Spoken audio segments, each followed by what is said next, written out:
तुमची प्रथमतः आमच्या शेतकरी बांधवांसाठी ओळख सांगा. माझं नाव श्रीकांत खांडेकर, राहणार पुळूज, तालुका पंढरपूर. ओके.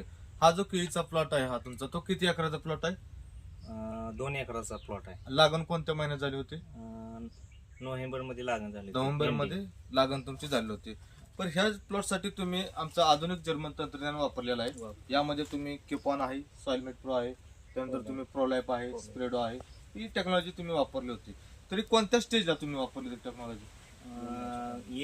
येण सुरू होण्याच्या अगोदर वापरली. काय बदल जाणवला तुम्हाला त्यावेळेस? त्यावेळेस एक समान केळीची वाढ नव्हती.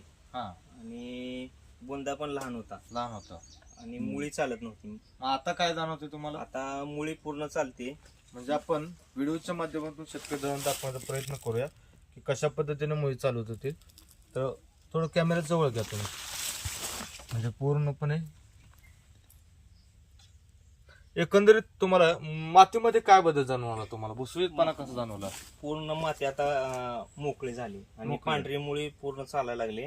आणि बुंद्याची वाढ पण चांगली झाली. म्हणजे बुंदा सुद्धा चांगला तुमचा फुगलेला आहे. बरोबर. आणि त्याच्यामुळे झाडांची पण चांगली संख्या पण चांगली आहे, घडांची वेन पण खूप चांगल्या पद्धतीने झाली आणि एक समान झाली. म्हणजे एक समान वेन झाली. जवळपास माझ्या बघण्यानुसार 90 ते 95% तुमची एक समान झालेली दिसते. बरोबर.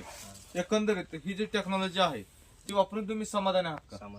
100% समाधानी आहे. 100% समाधानी.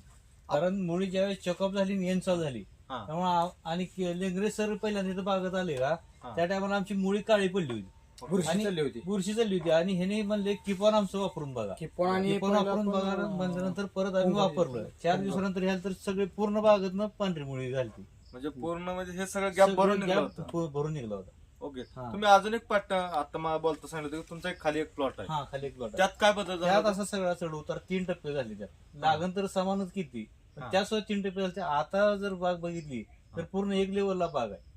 म्हणजे पॉवरफुल रिझल्ट मिळाला आम्हाला. आणि आमच्या जमिनीत कस पहिल्यांदा कमी होता, त्यामुळे आम्हाला वाटत नव्हतं की ह्या स्टेजला अशी केळी येईल. पण आता समाधान वाटतंय ह्याच्यामुळे. म्हणजे एकंदरीत हे जे आधुनिक जर्मन ते शेतकऱ्यांसाठी एक वरदान म्हणता येईल आपल्याला. बरोबर. आणि ही चांगलं आहे, औषध चांगलं आहे. कारण एकंदरीत आतापर्यंत म्हणजे केळी उत्पादक शेतकऱ्याच्या असंख्य अडचणी आहेत. लाखो रुपये खर्च करून सुद्धा पाहिजे तसं उत्पादन किंवा पाहिजे तसं पीक पण येत नाही. आम्हाला सुद्धा वाटत नव्हती की पहिल्यांदा केळी. आमच्याकडून 2 महिने लेट झाले ह्याचा प्रोग्राम सगळा. कारण ह्यात पहिले कांदे होते. आम्हाला सुद्धा असं वाटत नव्हतं की ही प्लॉट असा बसेल. ओके. म्हणजे तुमच्या अपेक्षेपेक्षा सुद्धा प्लॉट हा खूप चांगला डेव्हलप झालेला. बरोबर. तर आपल्या आजूबाजूचे किंवा महाराष्ट्रातील तमाम शेतकरी आहेत जे केळी उत्पादक आहेत, त्या शेतकरी बांधवांसाठी एक तुमचा